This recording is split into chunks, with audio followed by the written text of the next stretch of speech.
ഓം ശ്രീനാരായണ പരമഗുരവേ നമഃ. സുപ്രഭാതം.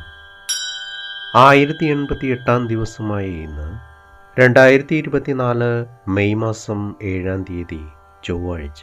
1199 ആണ്ട് മേടമാസം 24 തീയതി.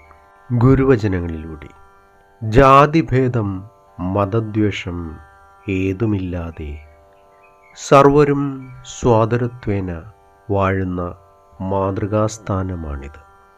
ശ്രീനാരായണ ഗുരുദേവൻ.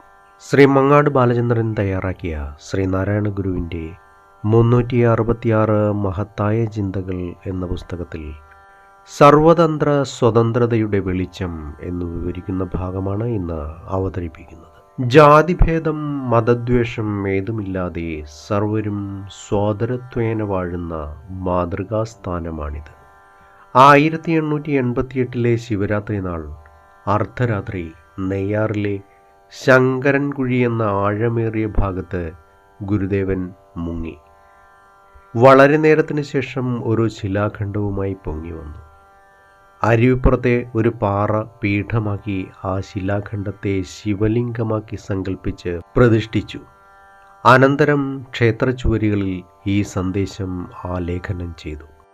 ഒരു മനുഷ്യൻ്റെ ഉള്ളടക്കമെന്നത് 3 ഘടകങ്ങളുടെ പൂർണ്ണമായ ചേരുവയാണ്. ശരീരം, മനസ്സ്, ബുദ്ധി, ചിത്തം, അഹങ്കാരം തുടങ്ങിയ അന്ധകരണങ്ങളുടേതായ ആന്തരിക തലം, ശരീരത്തെയും ആന്തരിക തലത്തെയും സംയോജിപ്പിക്കുന്നതുമായ ഒരു ശക്തി ചൈതന്യം. ഇവയാണ് ഈ 3 ഘടകങ്ങൾ. ഇവയുടെ സമ്യക്കായ ഏകോപിക്കലാണ് മനുഷ്യൻ്റെ അസ്തിത്വം. ഈ ലോകത്തിൻ്റെ ഏത് കോണിലുള്ള ഏതൊരു മനുഷ്യനിലായാലും ഇക്കാര്യത്തിൽ വ്യത്യാസമില്ല.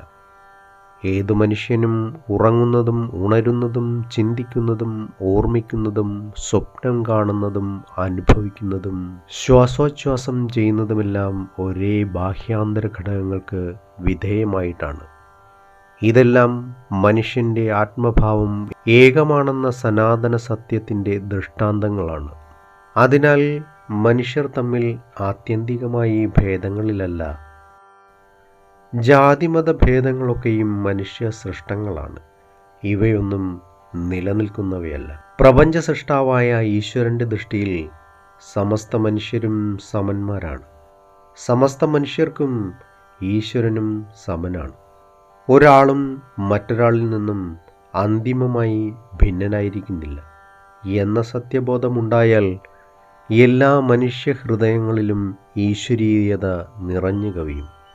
ജാതി, മതം, ഭാഷ, ദേശം, കാലം തുടങ്ങിയുള്ള സങ്കല്പങ്ങളെല്ലാം അപ്പോൾ അസ്തമിക്കും. മനുഷ്യൻ സർവത്ര സ്വതന്ത്രനായിത്തീരും. ഈ സ്വതന്ത്രതയിലേക്ക് വെളിച്ചം കാണിക്കുന്ന ആത്മദീപത്തിൻ്റെ പ്രകാശമാണ് ഈ ചതുഷ്പതിയിലൂടെ പ്രസരിക്കുന്നത്.